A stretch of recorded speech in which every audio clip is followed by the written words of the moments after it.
aqui também, professor. Acho que está meio... Agora começou. Começou. Bom, então aí, bom dia a todos vocês. Espero que todos tenham tido umas boas férias e retornando, né?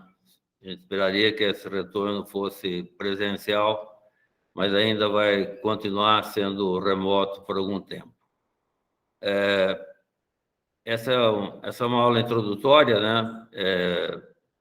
Sobre essa disciplina CARI 2, que o professor Antônio Pedro já introduziu para vocês. Eu não vou seguir a mesma sequência da aula passada, eu fiz uma mudança, mas mandei para vocês os slides da aula passada. Eu vou fazer uma projeção de slides, essa aula é uma aula só introdutória, né, para ter uma visão geral nessa discussão de cariologia e a parte de floretos, a importância de floretos no controle de cárie e também as limitações do uso de floreto. Eu vou fazer projeção, deixa eu só buscar meus slides aqui onde eles estão. Então, aqui.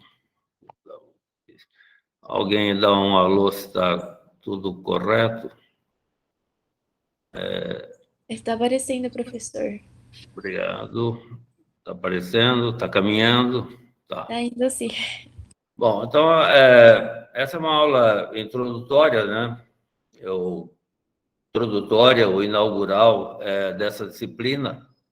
E ano passado ela foi oferecida um pouco depois do período normal, foi 22 de setembro, e o título dessa aula é Entendimento de cárie como uma doença, né? Então, a gente vai discutir cárie dental como uma doença e, particularmente, o controle dessa doença.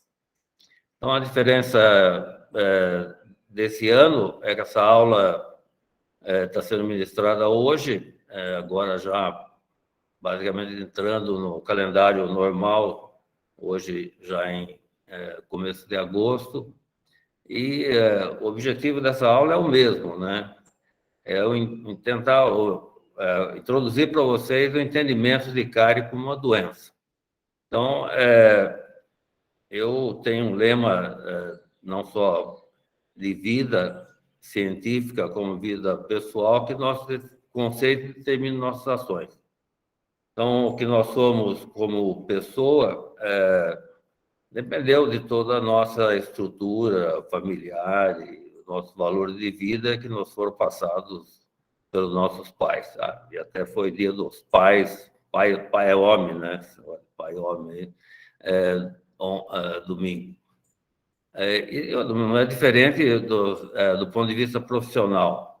Então, os conceitos que nós temos, aprendemos nos bancos escolares, em toda a nossa vida e agora na universidade, vão impactar em nossas ações no futuro, do ponto de vista, aí, particularmente, em relação à discussão de cárie dental, que é o objetivo dessa cárie 2. Então, o professor Antônio Pedro já introduziu a disciplina, que tem como objetivo dar formação, né, para vocês, biológica, etc., sobre o aspecto bioquímico, microbiológico, preventivo da cárie dentária. Então, formação pressupõe conceitos, né? Estamos vivendo um problema gravíssimo no presente no Brasil, que é um problema conceitual de valores, né? Então, o nosso conceito determina nossas ações. Isso faz parte da vida nossa, quer seja pessoal ou científica. E, particularmente, nesse assunto de cárie dental, nessa pandemia, eu tenho trabalhado muito, né? Nunca trabalhei tanto, porque também, por outro lado, essa pandemia facilitou a transmissão do conhecimento, e isso eu tenho feito regularmente desde o ano passado, quer seja aqui no Brasil, como, por exemplo, no Chile, o pessoal do Chile, da Venezuela. E um das grandes temas que o pessoal me pede para falar é por que cárie não pode ser considerada uma doença infecto-contagiosa e por que o floreto, embora seja eficaz para controlar as lesões de cárie, e daí já vem uma diferença de cárie, doença e lesões de cárie, ele não evita a doença. Mas nos últimos apresentações, eu mudei até o meu foco aqui de apresentação. A última que eu fiz remotamente, isso aqui foi para alunos da Universidade Federal de Minas Gerais, de Alfenas, dia 29 de julho. Eu já mudei o título da apresentação, porque cárie jamais poderia ter sido considerada uma doença transmissível e porque o fluoreto, embora seja efetivo na redução das lesões de cárie, não evita a doença. E essa aula introdutória também já foi me pedido para dar por outros colegas de outras faculdades. Então, no passado, depois de ter dado aula para os alunos do ano passado da nossa faculdade, eu dei essa mesma aula para os alunos da Universidade Federal de Pelotas, que também lá eles também têm uma disciplina de cárie dental, e eu dei uma aula introdutória sobre conhecimento sobre o controle de cárie dentária. Eu tenho uma tremenda afinidade, né, de valores com o pessoal do Rio Grande do Sul, mas as aulas no presente são presenciais, né? Não são presenciais, são remotas, mas no passado eu sempre convivi lá no Rio Grande do Sul e sempre a gente era presenteado, né? Eles agradeciam as apresentações e um dos presentes de gaúcho para paulista, eles acham que a gente come muita carne também aqui, então são facas, ou acho que toma muito chimarrão, e a gente ganhava bastante cuia de chimarrão. E uma das facas que eu ganhei é essa daqui, e que meu neto, que esteve aqui em casa ano passado durante a pandemia, durante praticamente 6 meses seguidos, chama de faca de pirata. É uma faca muito boa. Somente aqui, quando os netos estiveram aqui durante a pandemia do ano passado, tendo aulas virtuais, eles usam muito lápis, né? E quebram muita ponta. E essa faca também, eu vi que a melhor utilidade dela na realidade, para apontar lápis de netos. E o que eu fiz nas aulas passadas, quer seja para os alunos de Piracicaba, como os alunos de Pelotas, antes de começar a dar essa aula, eu faço uma pergunta para os alunos, antes da aula, que chamo de aula inaugural ou aula introdutória, para eles preencherem um formulário. Na época, quando as aulas eram presenciais da faculdade, era em papel, e hoje, usando o formulário Google, para os alunos responderem. Como vocês são alunos que ainda não tiveram toda a introdução de conhecimento sobre cárie dental, deve ter o entendimento de como controlar a cárie dental com base no que foi passado de pessoas da família ou das redes sociais, etc. Então, uma pergunta que eu fazia no início da aula escreva qual é a principal medida que vocês têm utilizado hoje, até hoje, no presente, para controlar cárie nos seus próprios dentes. Porque se você sabe o que você faz com você deve fazer nos outros. É até uma questão de ética, que eu vou terminar falando de ética no final dessa apresentação. E aqui nunca foi surpresa, né? Tanto em Pelotas, como vou mostrar depois de Piracicaba, a resposta é essa. 70% a 90% dos alunos respondem que a principal medida para controlar a cárie dental é o que nós chamamos tecnicamente ou profissionalmente de controle de biofilme dental, que é escovar o dente. Escovar o dente, complementar com fio dental, etc. E daí, lá em Pelotas, até 20% dos alunos consideraram que fluoreto é a principal medida. Mas, por exemplo, controle de açúcar, apenas um aluno considerou que controle de açúcar seria importante para controlar a cárie. Então, a conclusão é que o que se passa, nós passamos, ou a mídia passa, ou nós passamos para a população, é que para controlar a cárie basta escovar o dente. E é a principal medida para controlar a cárie dental. Então, depois da aula, eu volto à pergunta, e agora, depois da aula? E aí a gente vê o que muda, né, em termos do conhecimento sobre a aula que você acabou de dar. E lá em Pelotas, a mudança foi bastante significativa, em que você teve o número de alunos considerava que a medida mais importante era escovar o dente, 70% caiu para 14%, e como consequência, o número de alunos que considerou que a medida mais importante, quando considera cárie, é controlar o consumo de açúcar, ou o que nós chamamos de disciplina do consumo de açúcar. E esses 20% que consideravam que era fluoreto, só 50% deles mudaram de ideia. Aqui, praticamente 9% deles continuam acreditando que a principal medida para controlar a cárie é o uso de fluoreto. E cárie, açúcar e fluoreto faz parte de uma tríade, né, que nós chamamos de tríade de desafios. Então, só existe cárie porque existe açúcar, e só existe fluoreto porque existe cárie, que é decorrente de exposição a açúcar. Então, essa é uma que eu chamo, que é uma tríade de desafios nessa discussão de cariologia. E nessa tríade de desafios, o ano retrasado era para ter estado o ano passado mesmo, em maio, era para ter estado em Guiné-Bissau para participar de uma parceria internacional com a Universidade Unicristo do Ceará, mas devido à pandemia foi cancelada e essa viagem para Guiné-Bissau foi transformada numa atividade remota, que houve um fórum de discussão e eu fiz uma conferência.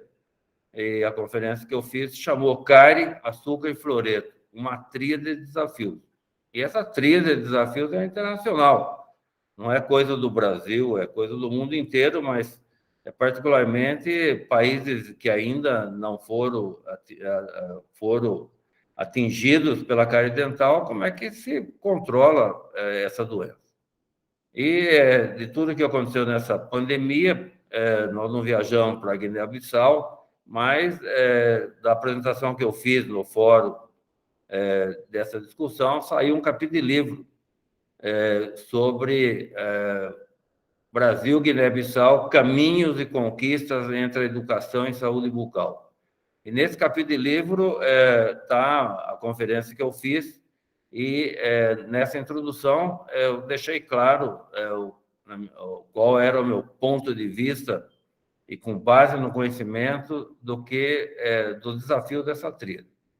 Então, cárie é uma doença que provoca dor, sofrimento, tem alto custo de tratamento, e embora com todo o conhecimento gerado pela cariologia, que é a ciência que estuda a cárie, ela continua atingindo mais de 2,5 bilhões de pessoas ao redor do mundo que ainda possuem lesões de cárie no seu dente ainda não tratadas.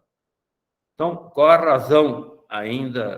razão disso? Então, nós computamos que a razão para isso está ligada ao fato de que até hoje se dá um enfoque muito grande ao papel das bactérias bucal no desenvolvimento da doença. Não vou dizer, vocês vão ter isso em cárie 2, nessa disciplina, a importância das bactérias. Mas o enfoque que tem sido dado a bactéria do papel dela no desenvolvimento de cárie dental tem que ser revisto. Outro problema é o engodo, né, do tratamento restaurador como cura da doença. Até hoje, muitos dentistas ainda não entenderam, e isso é passado para a população. Então, as pessoas ainda acreditam que quando você vai ao dentista e o dentista remove os sinais da doença, que são os tecidos cariados, e substitui isso por material restaurador, ele saiu da cadeira do dentista curado da doença. Não, a doença continua presente. Tem que entender o que é a doença. Então, a sustentabilidade para manter o tratamento restaurador sem novas cáries depende do paciente. E outro fator que tem contribuído para também você não ter tido progresso tão grande do ponto de vista de controle de cárie dental é o impacto que tem o fluoreto na redução de cárie. Então, quando você No passado, quando se colocava flúor na água do abastecimento público de uma cidade, você reduzia aquela severidade de cárie da população em 50%. Era um resultado maravilhoso. E esse resultado maravilhoso não acabava com cárie. Floresco é extremamente eficaz para reduzir cárie. E daí todo mundo ficava maravilhado e, politicamente, para políticos, bastaria, estou pondo flor na água de vocês, já estou fazendo meus problemas. Então, isso tem, na minha opinião, desviado o foco de discussão sobre o fator etiológico principal, que eu chamaria de único, entre aspas, como dito pelo meu amigo professor Scherer, que está aqui na referência, que é o papel de açúcares da dieta. Então, açúcares da dieta, no plural, são carboidratos. Açúcar, no singular, é sacarose, mas açúcares é sinônimo de carboidratos ou glicídios, e particularmente sacarose, que é o açúcar da cana, que é que vocês vão ter nessa disciplina com o professor Antônio Pedro, as aulas do papel da sacarose no desenvolvimento de cárie. Então, o que está acontecendo em relação à discussão de cárie não é surpresa nenhuma. Essa discussão de como controlar a cárie dental é uma discussão que começou há muito tempo e continua até hoje. E a gente costuma dizer que a gente continua latindo nas áreas erradas. Então, essa publicação aqui de 71, numa revista de altíssimo nível, que é a Science, os autores faziam projeção de como deveria ser controlado o cárie no futuro, e a gente continua latindo nas árvores erradas até hoje. Porque eles continuam achando que para você não ter cárie ou controlar a cárie, você tem que deixar o dente forte, resistente, ou você tem que interferir com os produtos alimentícios e deixar ele menos cariogênico, ou ficar estudando como que vão fazer com essas bactérias da boca que elas não provoquem cárie. E elas não são responsáveis pela cárie. Quem é responsável pela cárie é o açúcar. Eu, como vocês, fiz odontologia. Em 71, eu estava no último ano da faculdade, quando saiu nos jornais de São Paulo, eu lembro até hoje que foi Estadão, que a manchete era: descoberta a vacina anti-cárie. Acabou cárie. Isso foi em 71. Não foi por isso que eu decidi fazer bioquímica, né? Pós-graduação em bioquímica, eu já tinha decidido muito antes, mas você vê todo o enfoque errôneo, equivocado que se teve com cárie, que até hoje tem gente que acha que vacina é a solução para a cárie dental. E a solução para a cárie dental não tá em acabar com as bactérias que são naturais da boca. Bom, então, nas minhas últimas apresentações, eu vou mudando as apresentações com outros enfoques. Então, ao invés de discutir por que cárie não pode, não deve, nas últimas apresentações eu já comecei a discutir por que cárie jamais poderia ter sido considerada uma doença transmissível, que é uma das coisas que até hoje foi barreira para avançar, porque as pessoas ficam achando que o problema aí é a mãe que é culpada. Bom, mulher é culpada de tudo, né? Até de ter filho. Culpada de tudo, do ponto de vista de cárie dental. E aí vem as redes sociais, né? Então, nós estamos vivendo aí esse problema de Covid, né? Então, muito hoje das informações são manipuladas pelas redes sociais. E eu inventei uma aqui, ó. Eu inventei uma que é a verdade do governo, até hoje. Essa é uma invenção minha para colocar nas redes sociais. Covid-19 é uma doença infecto-contagiosa de via transmissibilidade desconhecida, mas que pode ser tratada e curada eficazmente com cloroquina do kit Covid. É isso daí. Então, se essa é uma doença infecto-contagiosa e a via transmissível, você não conhece o agente infeccioso e não conhece a transmissibilidade, como é que você vai evitar? Bom, toma o Covid, né? O kit Covid aí para ver se resolve o problema. Mas você tem todo um conhecimento a respeito dessa doença. Ela é uma doença infecto-contagiosa, ao contrário de cárie, que é uma doença crônica e não é uma doença transmissível. Então, a transmissibilidade da cárie não há transmissibilidade de cárie da doença. O que se transmite são os maus hábitos de gerações por gerações. Mas para o Covid é bem conhecida essa transmissibilidade. A resposta do hospedeiro é que é diferente. Então, enquanto que no Covid, na doença periodontal, você tem a resposta do hospedeiro, para a cárie você não tem resposta imunológica do hospedeiro. A tempestade de citocinas decorrente de cárie não existe. Cárie é decorrente, vamos discutir, vamos fazer uma apresentação para você introdutória, não existe resposta imunológica à cárie dental. Existe resposta imunológica à doença periodontal, mas não à cárie. E a gente vive isso daqui, né? Se você não tem o conhecimento, né? Você quer chegar a ser líder, né? Para ser líder tem que ter algumas características, né? E ninguém quer essa liderança, né? O Brasil já é o segundo do mundo em mortes por Covid-19 e essa liderança nós não queremos de jeito nenhum. E daí entramos na cárie.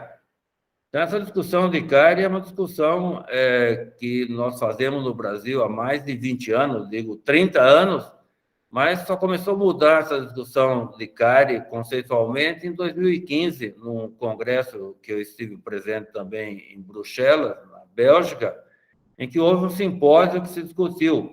Deveria ser a cárie considerada agora uma doença não contagiosa? Eu imediatamente estava lá, fiz uma postagem, porque eu estou nas redes sociais desde 2013, fiz uma postagem no meu Facebook dizendo o seguinte: antes tarde que nunca. Já perderam muito tempo dessa discussão conceitual que a gente discute no Brasil já há mais de 20, 30 anos. E um dos apresentadores desse simpósio foi o eminente microbiologista inglês, professor Philip Marsh, o Phil, que esteve na faculdade em 2016 a meu convite, e que ele fez uma tabela muito didática, comparando o que é uma doença transmissível, contagiosa, e o que é a cárie dental. Então, para uma doença ser considerada transmissível, contagiosa, ela tem que atender 5 critérios. E cárie não atinge nenhum critério. Cárie não atende nenhum critério. Então, cárie não pode, conceitualmente, ser considerada uma doença contagiosa ou transmissível. 3 anos após, num outro congresso da Organização Europeia de Cárie, que também estive presente com nossos alunos, que foi em Copenhague, um outro eminente microbiologista, agora sueco, fez uma apresentação sobre a aquisição da microbiota. Como é que uma criança adquire a sua microbiota da boca, do intestino, etc., mas ele estava discutindo da microbiota bucal. E ele foi super enfático. Ele falou o seguinte: guspa na boca do seu filho. Foi um choque, né? Para vocês também, que, como jogador de futebol, ainda que não entendem a importância da saliva, considero que guspo ou saliva é para ofender as pessoas, cuspir na cara dos outros. Mas o que ele discutiu aí foi exatamente que essas bactérias da boca são adquiridas da mãe. Então, nos primeiros 3 meses, a criança não tem o sistema imunológico desenvolvido e a melhor microbiota para ela adquirir é da própria mãe. Então, guspa na boca do seu filho. Essa foi a mensagem, e essa mensagem está decorrente de uma discussão do conhecimento que se tem hoje da relação entre bactérias e o homem.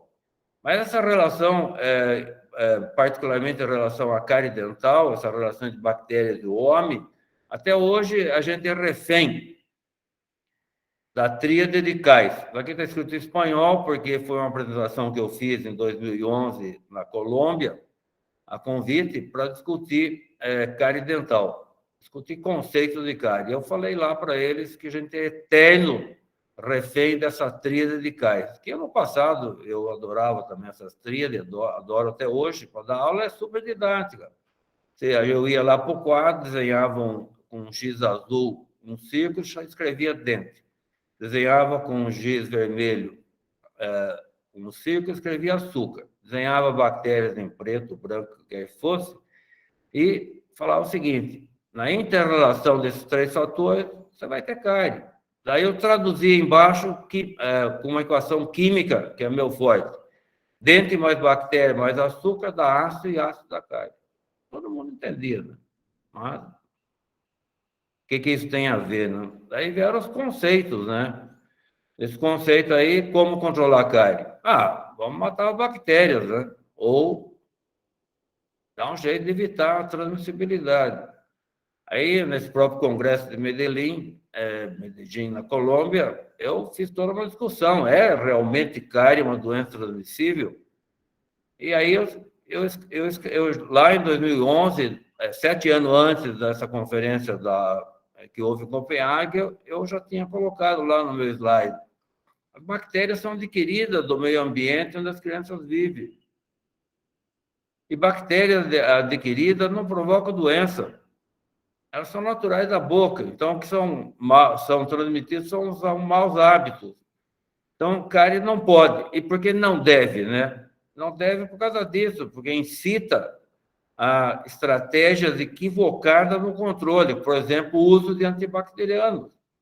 Nenhum país do mundo usou antibacterianos para controlar a cárie. Muito pelo contrário, se você usar antibacteriano para controlar a cárie, você rompe a simbiose que existe entre as bactérias da boca e o meio ambiente bucal. E daí vai ter proliferação de fungos, levedura, etc. Ou esse conceito ainda prevalente para alguns, de que deveríamos desenvolver vacina anticárie.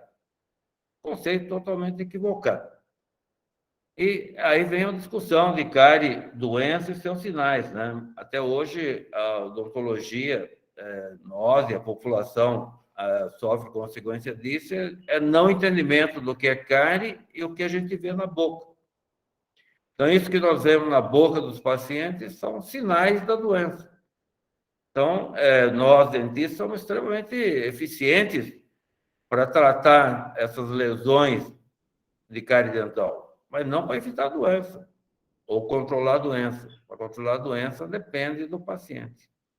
Isso é uma grande discussão, e aí vem a discussão dos fatores etiológicos de cárie. E agora, em 2020, num encontro que houve entre a Organização Europeia de Cárie e o Grupo de Cardiologia da IADR Internacional, eles resolveram, de uma vez por todas, definir termos para deixar claro o que é a doença, o que é o sinal, e daí os impactos disso do ponto de vista de controlar a cárie dental. E aí ficou claro, né? Eles definiram o que seria doença, né? Então, o que é cárie como doença e a sua distinção do ponto de vista dos sinais da doença são as lesões que eu mostrei nos slides anteriores. Então, o que é a cárie como doença e o que são os sinais da doença. Essa distinção tem que ter clareza. E daí eu inventei uma Cárie News aqui, né? Então, isso que saiu agora, o ano passado, nessa publicação, é um Cárie News, a semelhança do Covid, mas isso está publicado. Então, de acordo com esse grupo que se reuniu, cárie dental é uma doença mediada por biofilme, modulada pela dieta multifatorial, não transmissível e de natureza dinâmica, levando a perda líquida de mineral do dente. É isso que nós vamos ver, vocês vão ver na Cárie 2. Muito do que está aqui, ou praticamente tudo que está aqui, vai ser visto na Cárie 2. E eu vou fazer uma discussão introdutória sobre isso para vocês, para depois vocês terem uma visão. Essa aula introdutória não tem o objetivo de ser cobrança depois na prova, mas nós vamos fazer um questionário e mandar para vocês responderem, semelhança que nós fizemos nos anos anteriores. Então, quando eu analisei criticamente esse novo conceito da Keres, eu analisei como se analisa um trabalho publicado, o seu senso crítico. E o senso crítico meu foi o seguinte: muito bem, tremendo acerto de conceito. Cárie não deve mais ser conceituada como doença contagiosa. Felizmente, né? Criaram vergonha na cara e analisaram corretamente o conhecimento para, de uma vez por todas, sepultar esse conceito de que cárie não é uma doença transmissível ou contagiosa. Cárie, na realidade, é uma doença. E essa doença depende de um fator necessário, que é o acúmulo de bactérias sobre o dente. A cárie tem um componente bacteriano, ninguém disse que não tem. Mas não depende da bactéria, depende do acúmulo dessas bactérias que estão na saliva na superfície do dente. Então, cárie só ocorre na superfície dentária onde há acúmulo de bactéria. Esse é um fator necessário para ter cárie.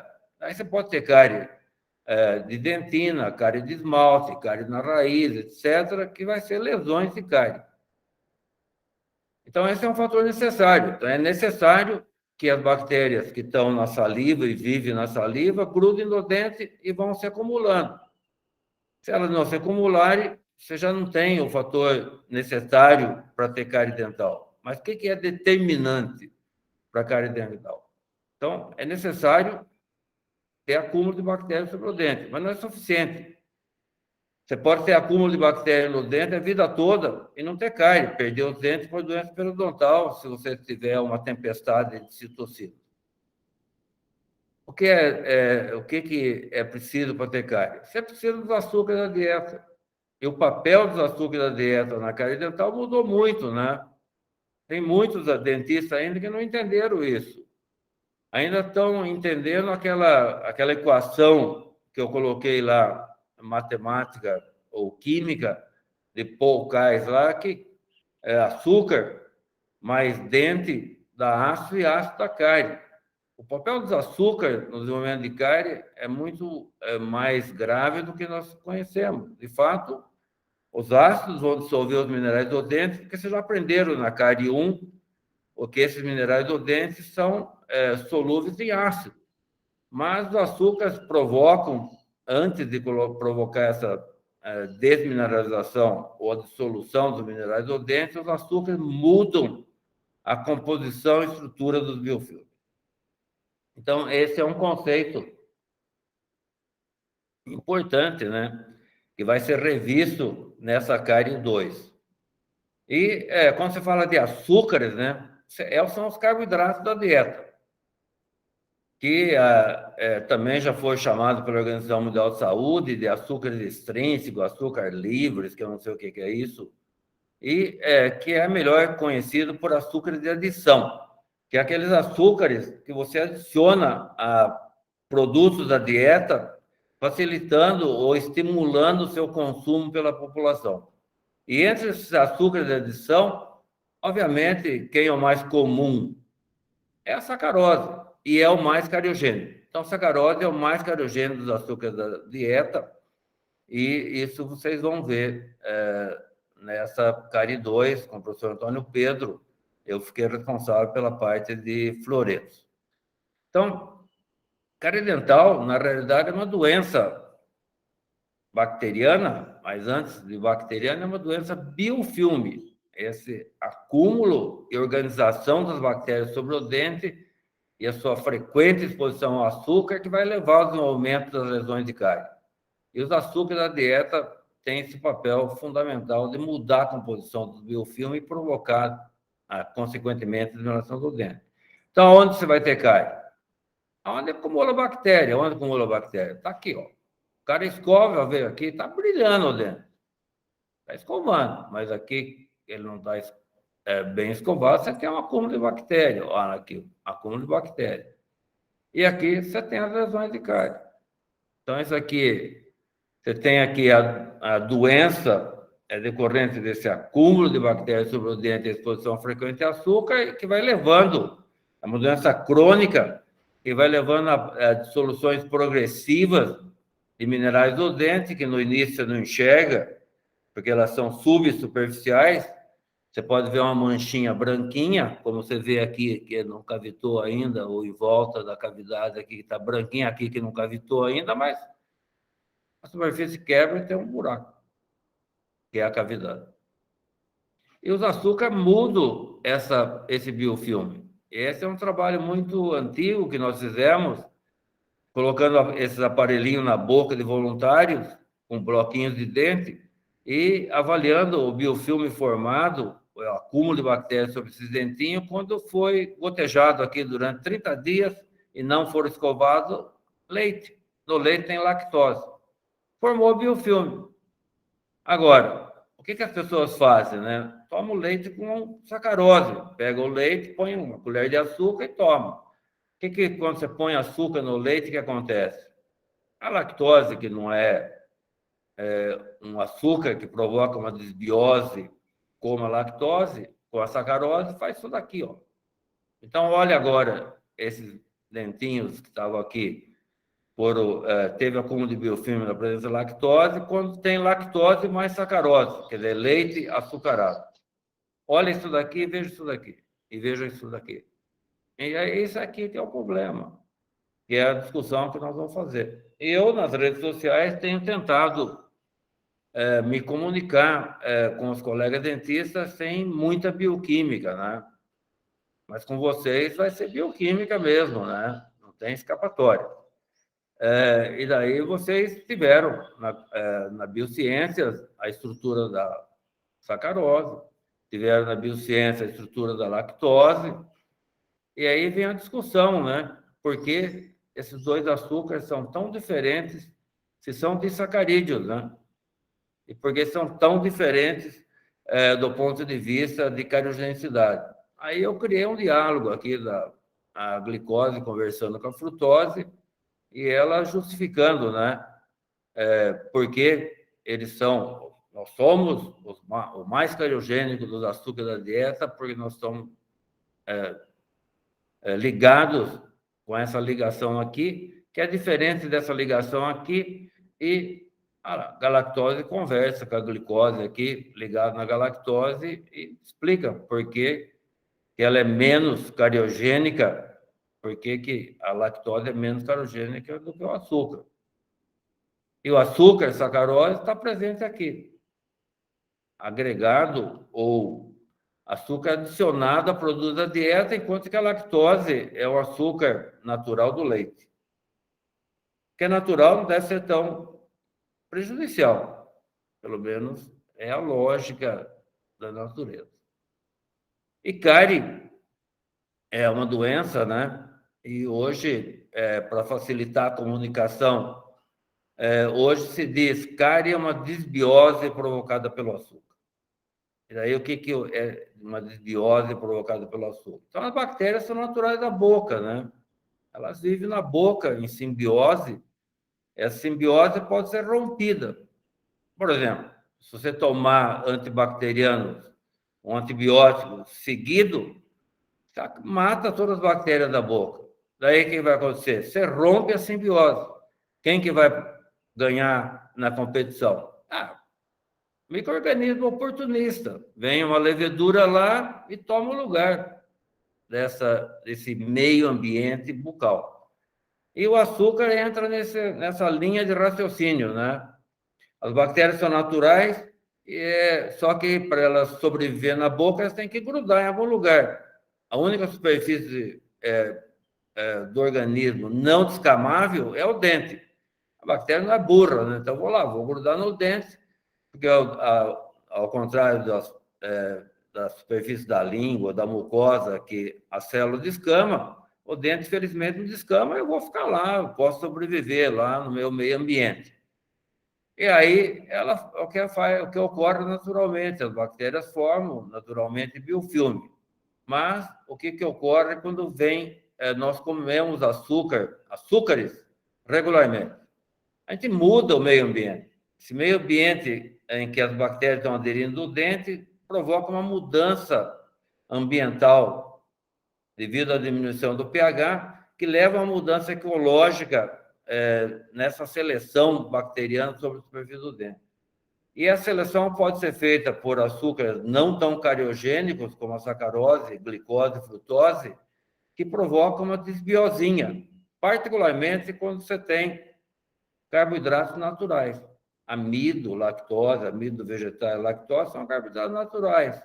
Essa desbiose provocada por esse açúcar é muito menor do que os próprios monossacarídeos componentes de sacarose. Mas aí entra a sacarose. A sacarose já provoca uma catástrofe ecológica no meio ambiente onde o biofilme está se formando. Como disse o professor Marshall, cárie é uma catástrofe ecológica decorrente de uma desbiose. E essa catástrofe é exacerbada pelo açúcar mais cariogênico da dieta, que é a sacarose, e que, graças a uma série de trabalhos nossos feitos com alunos de pós-graduação, a gente tem uma série de publicações mostrando o que ocorre nesse biofilme. E a sacarose, ao contrário dos outros açúcares, além dela ser fermentável, ela é substrato para polissacarídeos celulares, que vocês vão ver durante essa disciplina de cárie 2. Isso provoca uma tremenda mudança ambiental e na estrutura do biofilme em formação. Então, a mudança ambiental, que é a queda de pH, vai selecionar as bactérias mais acidúricas nesse meio ambiente, como vocês vão aprender com a professora Renata nessa cárie 2, em microbiologia, que você tem bactérias bucais que são acidogênicas, que são aquelas que produzem ácido, mas tem bactérias que convivem melhor no meio ácido. Então, elas ganham a competição, ecologicamente ganham essa competição e se acumulando nesses biofilmes em formação. E a sacarose, além do mais, muda essa estrutura do biofilme que está em formação. E com isso, você vai ter muito mais cárie dental. Isso vocês vão ter com o professor Antônio Pedro durante essa parte de bioquímica, que é a formação do biofilme dental cariogênico, que a gente chamava no passado, e hoje as pessoas chamam que é uma desbiose provocada por açúcar. Eu prefiro ainda que a formação do biofilme dental cariogênico, que vocês vão ter na disciplina. Então, sacarose é um açúcar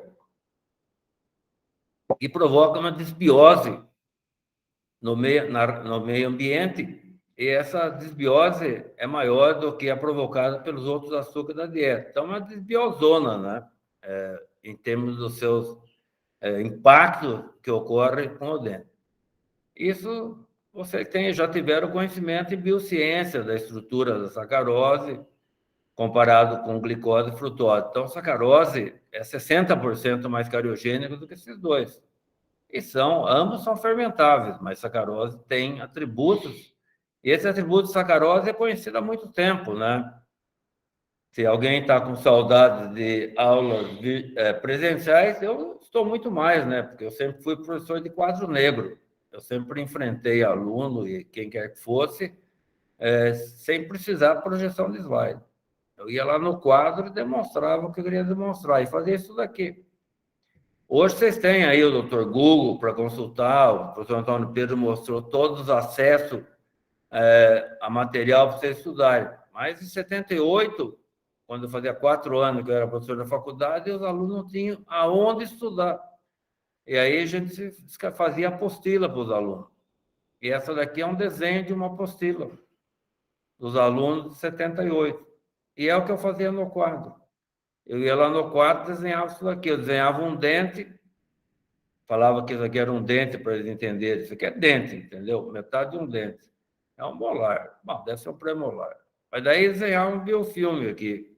Falava, aqui você tem placa dental. Só que naquele tempo chamava placa, não era biofilme, é placa dental.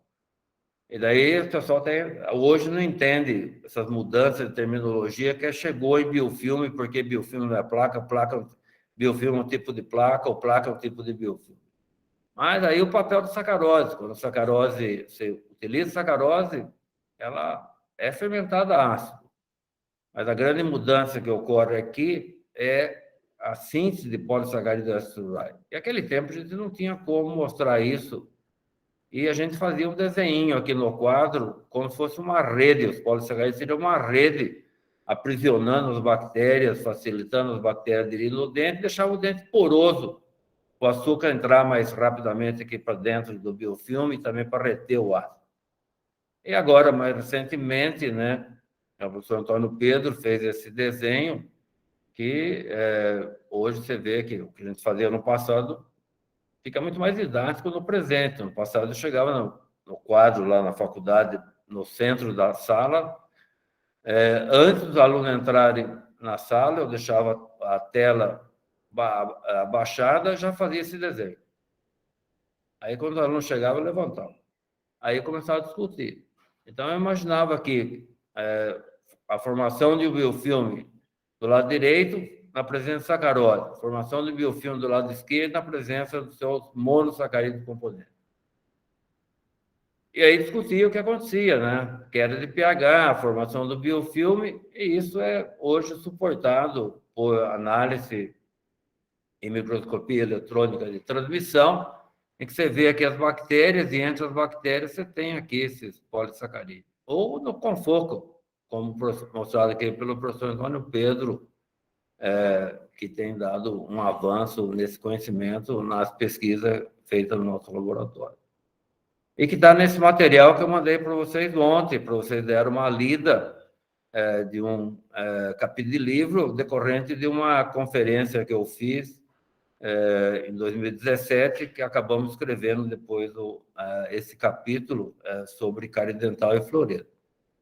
E vocês vão ver também, dentro dessa discussão da sacarose, né, ela não só muda a estrutura do biofilme, mas o que é importante, ou o que é determinante em relação à cárie dental, não é? Ao contrário da discussão de obesidade, que obesidade depende de quanto de açúcar você come, em termos de cárie depende da frequência de açúcar que você come. Então, em termos de cárie, é mais importante a frequência do que a quantidade de açúcar que você come. Mesmo porque, né, acima de 5%, qualquer açúcar é cariogênico. E quando você faz você adoça um leite, por exemplo, já dá 20% de sacarose. Quando você faz, por exemplo, onde tem menos açúcar, é refrigerante que tem 10%.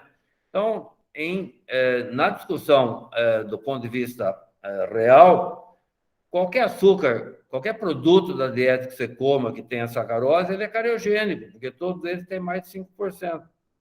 Agora, outro aspecto importante na discussão da sacarose, vocês vão também ter isso, é intervalo de consumo, né? Então, em termos de obesidade, cárie é uma doença, o açúcar açúcar, particularmente sacarose, é um fator comum de outras doenças não transmissíveis, além de cárie, obesidade, problema cardiovascular e diabetes. Mas, para essas doenças, o que é importante é a quantidade de açúcar que você come. Agora, para a cárie, é importante a frequência e o intervalo de consumo. Eu posso comer uma quantidade enorme de açúcar de uma vez só, ou eu dividir em pedacinhos.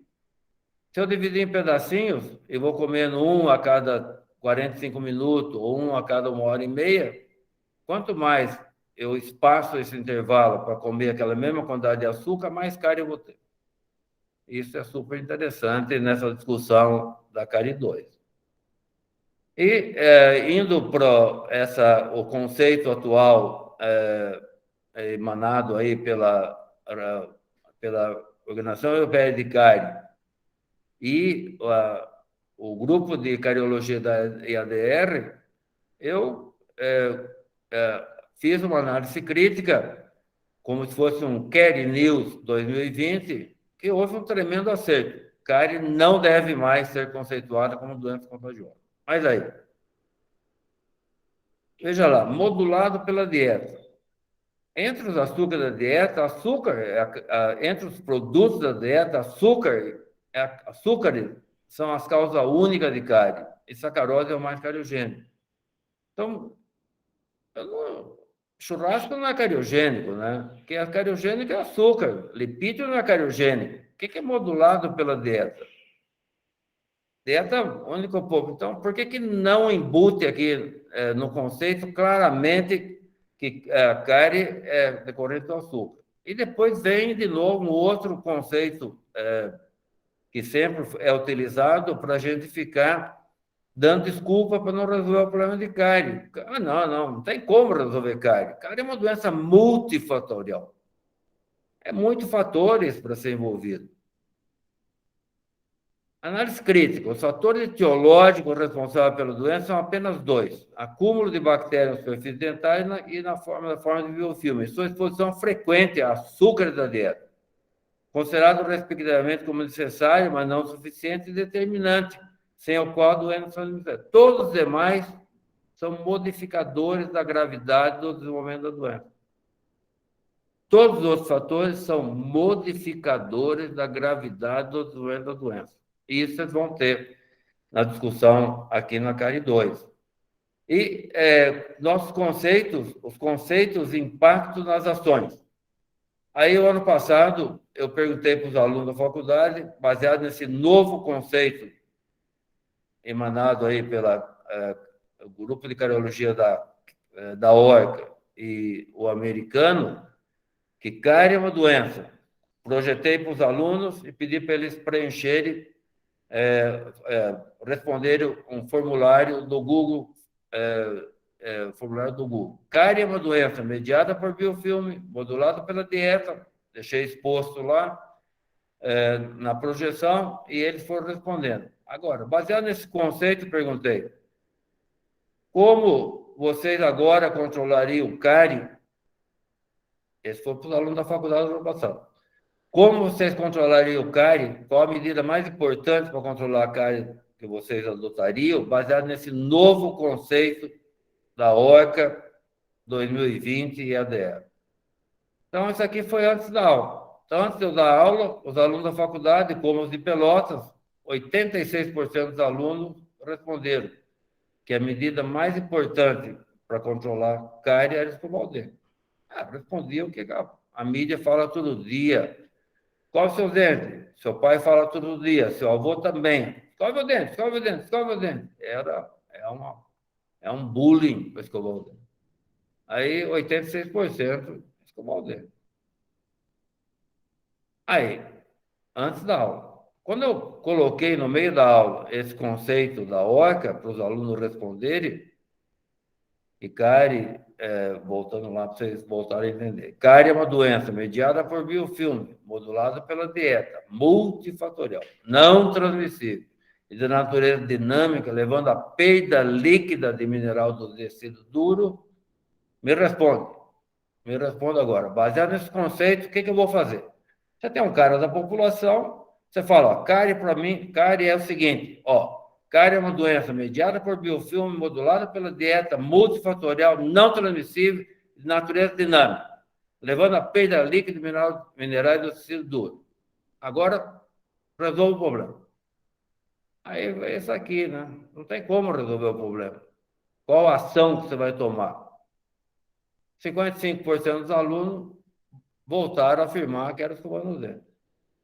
Aqui já 20%, 21% praticamente, falaram que era para usar flúor. Não está escrito nada no conceito de flúor. E 24%, sim, aí aumentaram que seria interessante ou importante controlar o consumo de açúcar. Então, é um conceito que não causa impacto na mudança dos indivíduos ou no comportamento das pessoas.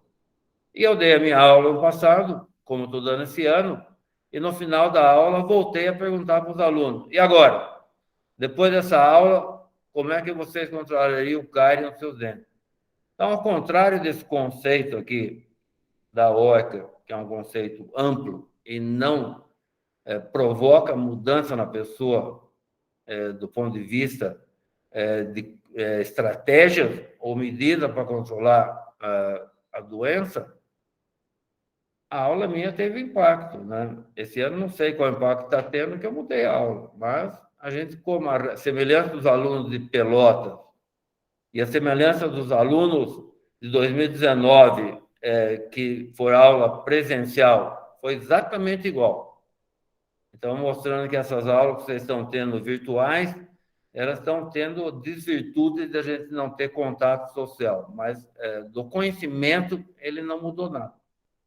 Então, aqui, de 90% praticamente dos alunos, que era só escovar o dente, caiu para 10% e, em contrapartida, a inversão total.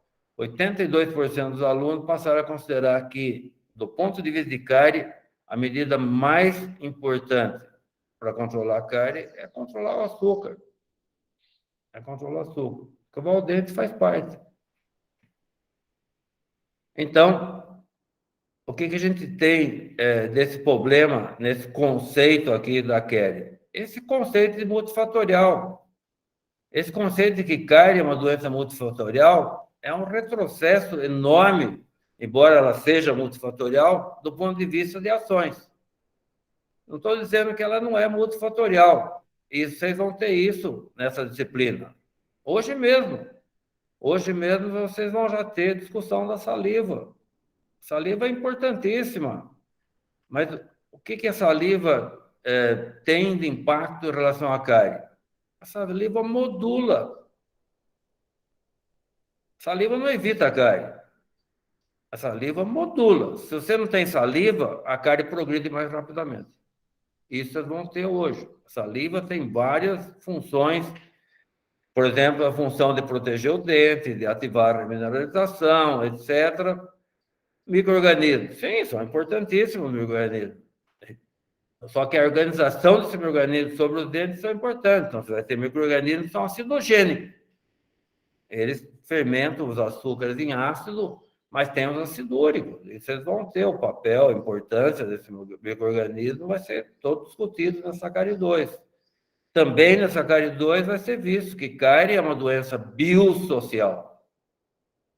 E o fator educação dos pais, o fator renda, impacta do ponto de vista modulando a gravidade do desenvolvimento da doença, fazendo com que cárie seja uma doença biosocial. Cárie é um indicador de desigualdade social. E isso vai ser discutido também nessa disciplina.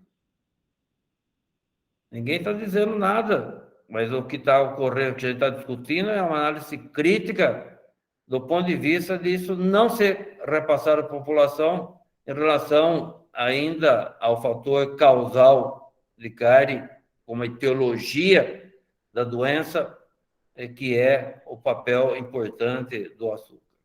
Isso a gente discute há muito tempo, né? Desde que eu tinha alguns cabelos ainda na minha cabeça e tentaram me cooptar para fazer parte não das redes sociais do presente, que no passado, em 88, não tinha, mas de clubes de serviço, Rotary, Cursilho, maçonaria, etc. Eu nunca participei de nada, porque eu prezo a minha independência. E numa delas, em 88, eu fui convidado para falar no Rotary Club da Vila Resende sobre a importância da fluoridação de água e saúde bucal, porque está tendo um impacto muito grande a minha liderança para discutir a importância de ter o flúor na água no Brasil. Mas eles acharam que eu ia lá falar que era importante ter flúor na água. Fui lá e não. Eu fui lá e discuti cárie. Já em 88, há muito tempo, o tema da minha conferência, cheguei lá e falei, não vai ser nada disso. Vai ser o papel dessa tríade, universidade, governo e sociedade, em relação a esse problema de cárie. O que queremos é evitar cárie. O que é cárie? E daí comecei fazendo perguntas, né? Podemos ter orgulho de ver nossos filhos crescerem sem cárie? Foi dia dos pais agora, domingo. E nossos irmãos brasileiros? Aí fiz toda uma discussão que tem que ser feita na discussão de cárie, mas não sem perder os conceitos claros do ponto de vista da ciência e da doença em si. E que eu escrevi em 88, né, respeito ao meio ambiente, parece que voltou tudo a acontecer no presente. Bom, e o que a gente conhece de cárie, né? A gente conhece muito de cárie, né? Não conhecemos tudo de cárie, mas conhecemos muito. E muito que nós conhecemos de cárie veio de estudo de cárie experimental em humanos. Esse é um estudo clássico da literatura que vai ser resgatado para vocês, que é o estudo feito na Noruega pelo professor von der Fer, que ele, à semelhança do nós aí, que fazemos muito trabalho com alunos, e fizemos muito trabalho com alunos no passado, no presente diminuiu esses estudos clínicos com alunos, mas já vou mostrar alguns. O professor von der Fer fez um trabalho pioneiro para discutir o que é cárie e os fatores responsáveis por cárie. Ele conseguiu 2 grupos de alunos, de estudantes de odontologia na Noruega. Ele conseguiu que esses 2 grupos de alunos, um que ele chamou de controle, outro de sacarose, ficassem sem escovar o dente 23 dias. Os alunos ficaram sem escovar o dente 23 dias. Se fosse só isso, tudo bem. Que eles iam ter gengivite, já se conhecia. Agora, para eles ter cárie, o que precisava? Ter açúcar, né? Então, ele tinha um grupo controle que ele não interviu na quantidade de açúcar que esses alunos já comiam. Comia açúcar 3, 4 vezes por dia, normal. Mas ele tinha um grupo que ele sorteou lá de alunos que, além do açúcar que ele comia da dieta, o professor von der Fer obrigou, né, voluntariamente, sugeriu para eles fazerem bochecho de sacarose a 50%, mais que 10 vezes por dia. Então, eles faziam bochecho. E, obviamente, o que aconteceu foi isso. Aquele grupo que aumentou a quantidade de açúcar, frequência de açúcar que eles utilizavam, acumulou mais bactérias sobre o dente, teve mais biofilme. Mas ele estava interessado em cárie, né? O que era cárie já na década de 70, professor von der Fer? Não era buraco no dente, que é o que a população entende por cárie, só quando aparece um buraco. Infelizmente, cárie não provoca febre, né? Primeiros sinais clínicos visíveis de cárie é uma opacidade. O dente que brilha, ele perde o brilho, porque fica poroso, e daí fica opaco. A superfície onde acumula bactérias se é exposta a açúcar. E o professor von der Fer, já em 70, ele fazia essa análise. Ele pegava uma lupinha assim e ficava olhando na superfície do dente do voluntário para ver se tinha alguma mudança daquele brilho do esmalte. E a gente chama de lesões incipientes de cárie, que ainda não é uma cavidade. E ele mostrou que quando eles usavam aquele monte de bochecho de sacarose, tiveram um rápido acúmulo dessas lesões incipientes de cárie, onde tinha bactéria acumulada. E o grupo controle, a cárie foi aumentando lentamente, né? Porque a frequência de açúcar era muito baixa. O que o professor von der Fer fez? Quando viu, depois de 23 dias, o que estava acontecendo? Parou o estudo, né? E o que mais importante que ele fez? Não foi só pedir para os estudantes voltar a escovar o dente. Ele pegou esse grupo de sacarose e falou: pare de fazer bochecho de sacarose. Não interferiu com a dieta dele. E o que aconteceu com as lesões de cárie iniciais dos dentes dos voluntários? Sumiram. Desapareceram. Então, outra discussão importante nessa cárie 2, que um dente pode ter lesões de cárie, essas lesões de cárie podem ser paralisadas, mas pode até ser revertida. Qual é o tratamento? Controlar os fatores da doença, que foi interromper a alta frequência de consumo de açúcar e voltar a escovar o dente. E aí o fluoreto? Sim, o professor Feijó também usou o fluoreto. Como não tinha pasta de dente fluoretado naquele tempo, os estudantes faziam bochecho, porque já sabia e conhecia que o fluoreto ativava a remineralização do esmalte. Mas o que foi importante é o tratamento dos fatores etiológicos da doença, do controle aí dessas lesões. Isso a gente faz aqui.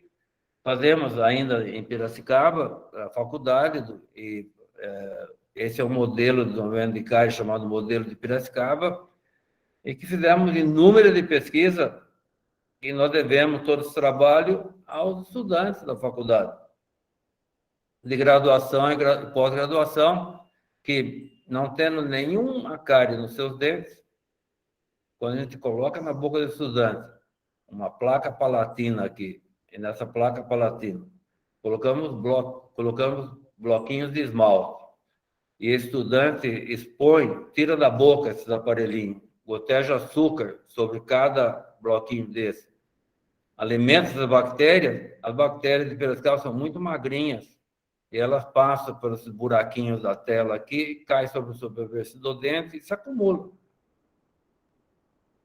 Aí tem o biofilme. O que nós fazemos? A gente coleta depois de 14 dias, geralmente hoje é 14 dias, mas fizemos um trabalho de 30 dias. Com 14 dias já coletamos esses biofilmes para fazer as análises bioquímica, microbiológica, biologia molecular.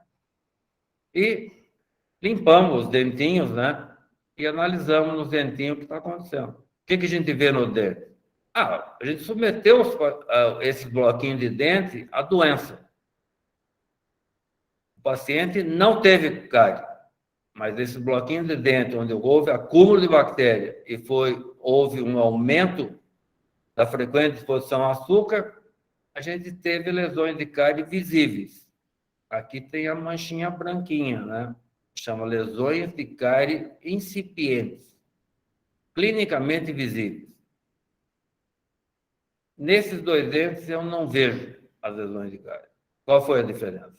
Aí vem a outra discussão. A importância do fluoreto de tentar interferir com essa progressão dessas manchinhas. Então, essas manchinhas branquinhas que eu já vejo aqui, eu não vejo aqui.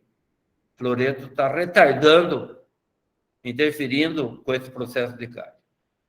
Então, a gente poderia resumir essa primeira parte no seguinte. Isso eu fiz a pedido do Conselho Regional de Odontologia em 2017, porque sempre tem nessas redes sociais os maiores absurdos sobre fluoreto, e o Conselho Regional de Odontologia pediu para eu escrever um documento para eles mandarem para jornalista quando tiver qualquer discussão sobre o assunto. E eu escrevi lá. Como relatado pelo professor Olivier Gerskov em 2004, houve na passagem do século XX para XXI uma profunda mudança de conceito sobre o que é cárie e como controlar essa doença. O paradigma do passado foi que cárie seria uma doença infecto-contagiosa causada por bactérias específicas. Se isso fosse verdade, a única maneira de evitar essa doença seria através de vacinação da população, de uso massivo de antimicrobianos. Isso nunca foi feito em nenhum país do mundo. Cárie não pode ser considerada como doença infecto-contagiosa porque ela não atende os critérios para serem assim classificadas, quando comparado com doenças clássicas que atendem esse perfil. Então, ela não pode. Mas tem muita coisa mais importante do que não poder e não dever. Não poder é lei até, né? Não dever, ou dever, é ética. Não deve, pior, não deve, porque incita o uso de intervenções equivocadas para o controle da doença ou de atos desumanos, como, por exemplo, restringir o afeto mãe-filho ou pai-filho, para evitar a transmissibilidade, que é o que durante muito tempo ocorreu na odontologia, até hoje ocorre. Você não pode experimentar a comida do seu filho, você não pode beijar o filho, você vai transmitir bactérias cariogênicas. As bactérias são naturais da boca. Isso é a situação que ainda a gente vive, algumas pessoas vivem em conflitos, e eu nunca tive esses conflitos na minha vida. Cárie, em realidade, é decorrente do acúmulo de bactérias bucais superfície na forma de biofilme. Biofilme, e no passado chamava placa dental. O que é placa dental? É um tipo de biofilme. Biofilme é uma maneira das bactérias se organizar num ambiente. Então, biofilme acumulado é o fator necessário para o desenvolvimento de lesões de cárie, mas não é suficiente. Lesões de cárie, então, a manifestação da doença, lesões de cárie, os sinais da doença, na superfície dentária, as bactérias se acumulam, só ocorre na presença de açúcar da dieta. principalmente o consumo descontrolado de sacarose na forma de doces, e aqui no presente não é doce, a principal razão de carne no presente são refrigerantes. Isso vai ocorrer, né? E principalmente com bala, mamadeira, então não é só doce, quando fala que é doce, pensa que é comer paçoquinha, etc. Tudo que é açúcar adicionado. Assim, eu sou fã do falecido professor Albert Schweitzer, que ele disse que o único vilão da carne é o açúcar da dieta. E eu disse, as bactérias vocais que aderem e se acumulam sobre os dentes são naturais da boca de todos, brasileiros, bolsonaristas ou lulistas, etc. Assim, carne é controlada restringindo o consumo de açúcar e escovando regularmente os dentes para evitar o acúmulo de bactérias sobre a superfície dentária. Embora fluoreto não evite a doença, e daí vem a última parte dessa aula introdutória, se a escovação for feita com dente frito fluoretado, haverá um melhor controle dos eventos de lesões de cárie. E essa é a última parte da apresentação, que eu tenho mais 15 minutos para terminar, porque vocês vão ter outra aula, tem que descansar um pouco. E aqui está meu neto, né? E vocês ouvem todo dia, escova seus dentes. A gente fala. Quando eu dei essa escova para o meu neto, ele falou assim, para que serve essa escova? O que eu tenho que pôr nela? O que vocês ouvem todo dia é para escovar o dente. E aí, o que é cárie, né?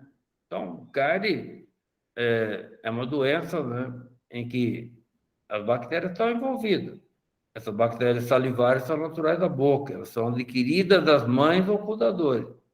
Elas aderem aos dentes e formam biofilme. Biofilme não provoca cárie na ausência de açúcar.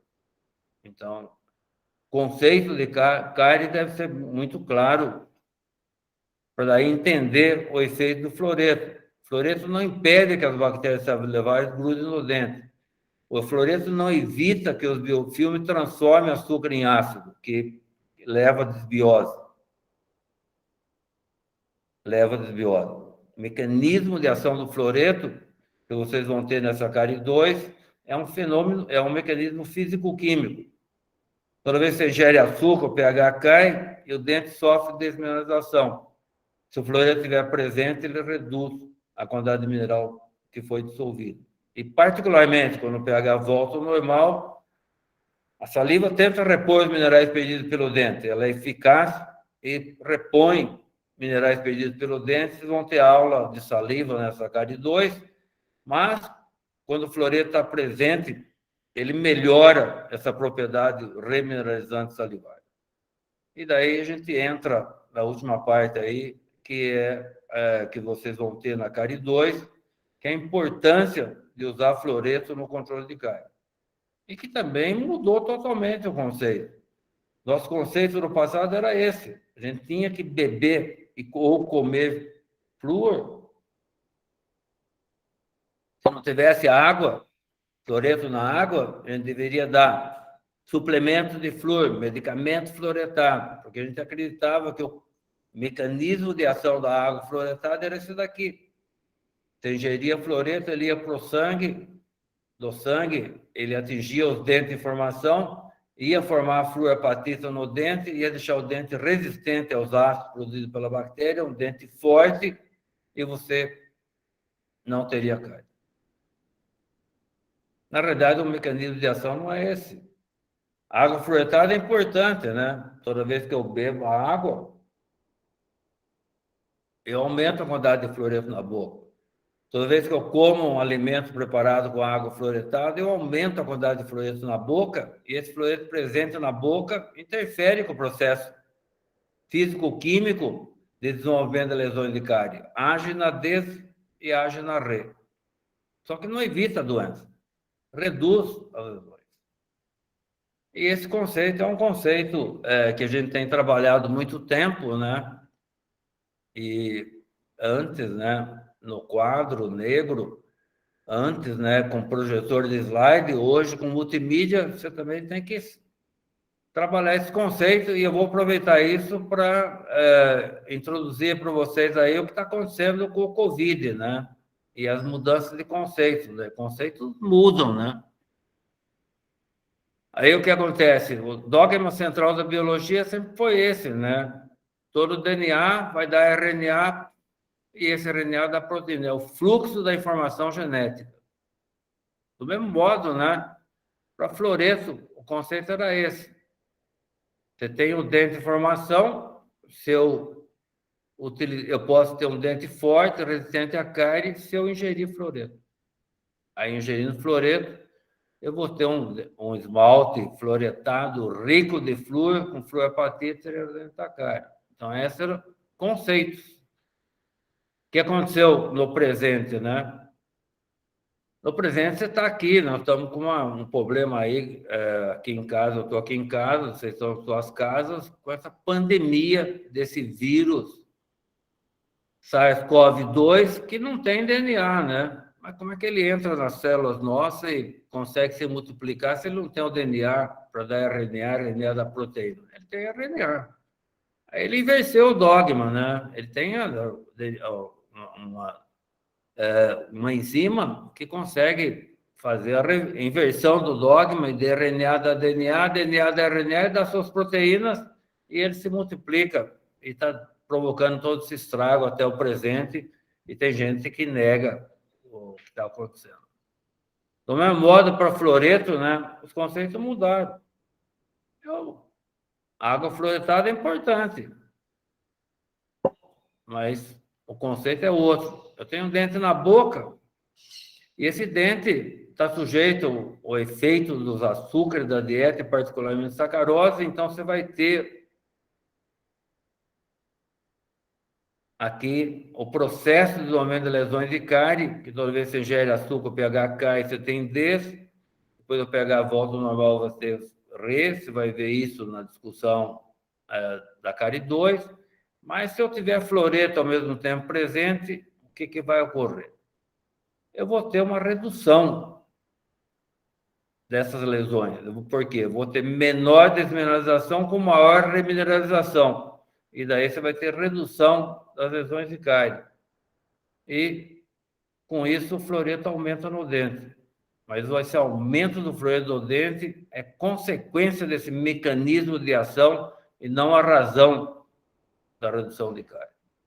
Então, esse é o que nós vamos ver nessa cárie 2, particularmente sobre o floreto. A gente vai mostrar para vocês toda a fundamentação que o floreto não evita a doença. Por quê? Ele não evita que a bactéria grude no dente e se acumule.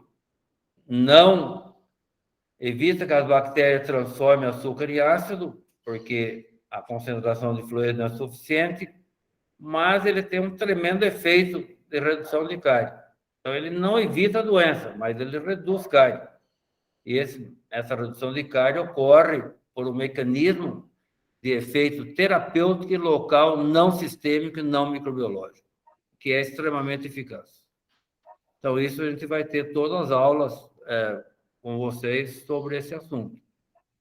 E meu neto, quando não tinha dente, também não precisava da escova, né? E nem de floreto. Mas aí apareceram os dentes na boca, ele falou, bom, daí é bom escovar o dente com pasto fluoretado. E aí está baseado nas melhores evidências científicas disponíveis, que quando você escova o dente com uma pasta fluoretada, tendo no mínimo 1000 ppm de floreto, pelo menos 2 vezes por dia, você vai ter um efeito adicional à escovação que é feita do ponto de vista de complementação das limitações da escovação no controle de cárie. Só que cárie não é provocada pela falta de flúor, né? Cárie é provocada pelo açúcar. E daí nós vamos também discutir nessa cárie 2 as limitações do efeito do floreto na discussão da importância da frequência de consumo de açúcar em relação à cárie.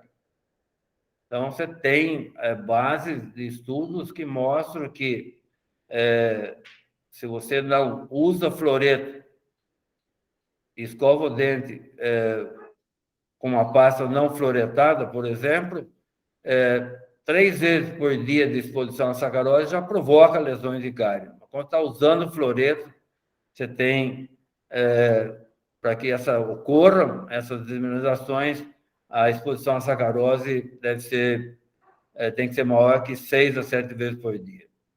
Ninguém aqui está recomendando que quem usa pasta fluoretada pode comer açúcar 6 a 7 vezes por dia. Até 6 a 7 vezes por dia. Mas o que é mais importante é que cárie poderia ser totalmente controlada se os dentes fossem escovados pelo menos 2 vezes por dia, com uma pequena quantidade de pasta, tendo no mínimo 1000 ppm, se açúcar não fosse consumido mais que 6 vezes por dia. Isso em todo o ciclo da vida. Todo dia da criança, eu sempre escrevia alguma coisa nas minhas redes sociais sobre cárie. Mas eu mudei. Cárie não é problema de criança, né? Já foi, né? Porque na própria odontologia se falava que tinha cárie precoce da infância. O uso de preposição é fundamental. Não existe cárie precoce da infância. Porque se existisse cárie precoce da infância, deveria existir a tardia da velhice. Porque existe a cárie precoce na infância. Algumas crianças já têm lesões de cárie na primeira infância. O que existe de doenças da infância, doenças viróticas, não cárie, uma doença crônica dependente de açúcar. E do mesmo modo, né? Você não pode não ter tido cárie na infância, mas cárie é uma doença que está presente regularmente na boca das pessoas devido à exposição do açúcar. Então, você está retardando, você pode conseguir retardar a progressão dessa doença e ela se manifestar na velhice. E a discussão é a mesma. As bactérias envolvidas com a doença cárie são naturais da boca de todos, e nelas viverão a vida toda. Cárie é provocada pelo acúmulo de bactérias dentárias de todos durante toda a vida. Bactérias bucais aderidas aos dentes de todos durante toda a vida não provocam cárie em ninguém. Cárie é provocada pela absorção diária de açúcar da dieta, que as pessoas são violentadas a vida toda por esse vilão único da razão de ainda existir lesões de cárie na boca de mais de 2,5 bilhões de pessoas ao redor do mundo. Nesse sentido, cárie é uma doença não erradicável. E esse é outro grande problema de conceitos que acabaram com cárie. Então, cárie é uma doença não erradicável que estará presente na boca de todos durante toda a vida. Daí vem a pergunta, então, como controlar essa doença para viver com todos os dentes da boca durante toda a vida? E aí, a ordem dos fatores é a razão principal para cárie? 0. E nós, dentistas, sabemos disso há muito tempo. Principalmente nós, dentistas, cariologistas, que entendemos o que é cárie dental. Aí, a ordem não é a ordem que a própria indústria do açúcar fomentou e tem fomentado até hoje, de que as pessoas têm cárie não por causa do açúcar, porque não sabem escovar o dente, são os porcos. Então, a disciplina do consumo de açúcar é a razão principal para o controle de cárie. Escovar o dente faz parte. É importante escovar o dente. Ninguém disse que não é importante. Agora, para você ter controle de cárie, quem usa açúcar, o fluoreto é indispensável. Então, usando na escova um dentifrício fluoretado com o mínimo de 1000 ppm, ele funciona como um poderoso aliado para controlar a cárie. Então, isso é baseado em evidência de estudos feitos e isso funciona, tem funcionado com base em evidência, isso com ética. Então, como eu escrevi aqui, essa receita não só funcionou na boca do meu cílio, está funcionando na boca dos meus dentes, são 2 gerações livres de cárie com a melhor evidência científica disponível. Mas daí vem a grande discussão dessas redes sociais aí, dessas teorias das conspirações, que o fluoreto é responsável, o flúor é responsável desde queda de cabelo até unha encravada. Então, todo dia você tem nas redes sociais essas campanhas contra fluoreto. E nesse negacionismo da ciência, é bom resgatar as razões de por que isso acontece até hoje, para vocês entenderem o risco que nós estamos correndo no presente. Então, quando pela primeira vez, em 1950, foi feito o primeiro teste para mostrar que agregar fluoreto à água de abastecimento público era importante para reduzir cárie e teria o mesmo resultado que o fluxo natural da água, isso começou nos Estados Unidos. O que os radicais americanos, responsáveis pelas teorias das conspirações, diziam? Isso é um plano comunista. Tinha acabado a Segunda Guerra Mundial e iniciou-se a Guerra Fria entre os americanos e a antiga União Soviética. E os americanos radicais, que são os mesmos que invadiram o Capitólio quando o Trump disse que ele que as eleições foram falseadas nos Estados Unidos, esses americanos da teoria das conspirações diziam que era um plano comunista fomentado pela União Soviética para colocar flúor na água para eles beberem, para diminuir a inteligência dos americanos e os antigos soviéticos dominarem os Estados Unidos. Isso daí foi mudando de década para década, e esses mesmos radicais americanos foram só mudando as alegações. Por incrível que pareça, AIDS, em 80, o que está acontecendo no presente com o Covid, aconteceu com AIDS em 80, e daí, o que 80 não, em 90, anos 90, o que os americanos diziam? É o fluxo da água. Veja aí, compara Los Angeles com São Francisco. São Francisco tem água fluoretada, a prevalência de aidético lá é muito maior do que Los Angeles. Então, não vamos pôr fluxo na água em Los Angeles. Isso vai de décadas em décadas. Todas as doenças de causa desconhecida eram atribuídas a fluoreto, por exemplo, Alzheimer, Parkinson, tudo atribuído a fluoreto. O que mudou no presente? Nada. Continuam fazendo as mesmas teorias das conspirações, atribuindo ao fluoreto razões de causas desconhecidas. Por exemplo, fluoreto diminui o coeficiente intelectual, dá hipotireoidismo, petrifica a pineal, provoca autismo. Então, todas as doenças de causa desconhecida, o fluoreto está sempre sendo envolvido. Isso a gente vai discutir durante as nossas aulas. Então, existe uma coisa chamada de ética, né? Nós somos profissionais. A gente usa o conhecimento, mas profissional tem que ter ética. Então, você jamais deveria recomendar para ninguém o que você não faz na sua própria casa. Pimenta nos olhos dos outros não arde. Arde sim. Então, tudo que nós falamos de fluoreto, discutimos de cárie, é o que eu fiz aqui com os meus filhos. Esse aqui é a boca do meu filho, esse do meu neto, sobrinho desse meu filho, que meu filho sempre bebeu água de Piracicaba fluoretada, desde a gestação, e escovou o dente com pasta fluoretada. Aqui é uma foto de 1990 dele. Virtudes e defeitos. Grande defeito. Palmeirense, né? E esse meu neto, que esteve aqui 6 meses seguidos aqui em Limeira, mas ele é de Sertãozinho, agora voltou para casa. Aqui tem água fluoretada, ela é Sertãozinho também, então bebendo água fluoretada, escovando o dente com pasta fluoretada, e durante a pandemia, essa pandemia do ano passado, ele teve um enrompimento dos dentes permanentes dele aqui, os incisivos, que mostra aqui toda a segurança de usar água fluoretada e dentifrício fluoretado. Isso aqui se chama ética. E na vida, todos nós temos degraus para subir, né? Se chama escada da vida. Quer seja vida pessoal ou vida profissional.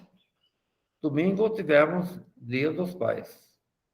Espero que vocês tenham tido bons momentos com seus pais. Eu agradeço essa oportunidade de ter elaborado e dado essa aula para vocês. E depois eu vou mandar os slides. Essa é uma aula, como eu disse, que não vai ter cobrança. Bom, voltando aqui para... Nós temos ainda... eu não vou... Eu acho que é melhor... Vocês pode sentir a vontade de fazer alguma pergunta, mas, como eu disse para vocês, é uma aula só introdutória ou aula inaugural, e os detalhes vocês vão ter depois com os professores, então é melhor vocês terem um intervalo aí, porque já tem aula com o professor de anatomia de glândula salivar, e a importância dessa glândula salivar é importante para você entender de tártaro, etc., porque que tem mais tártaro na face lingual dos incisivos, é toda uma discussão importante com composição da saliva, etc., que está relacionado com toda essa discussão que a gente tem feito. Bom, então, boa aula, eu vou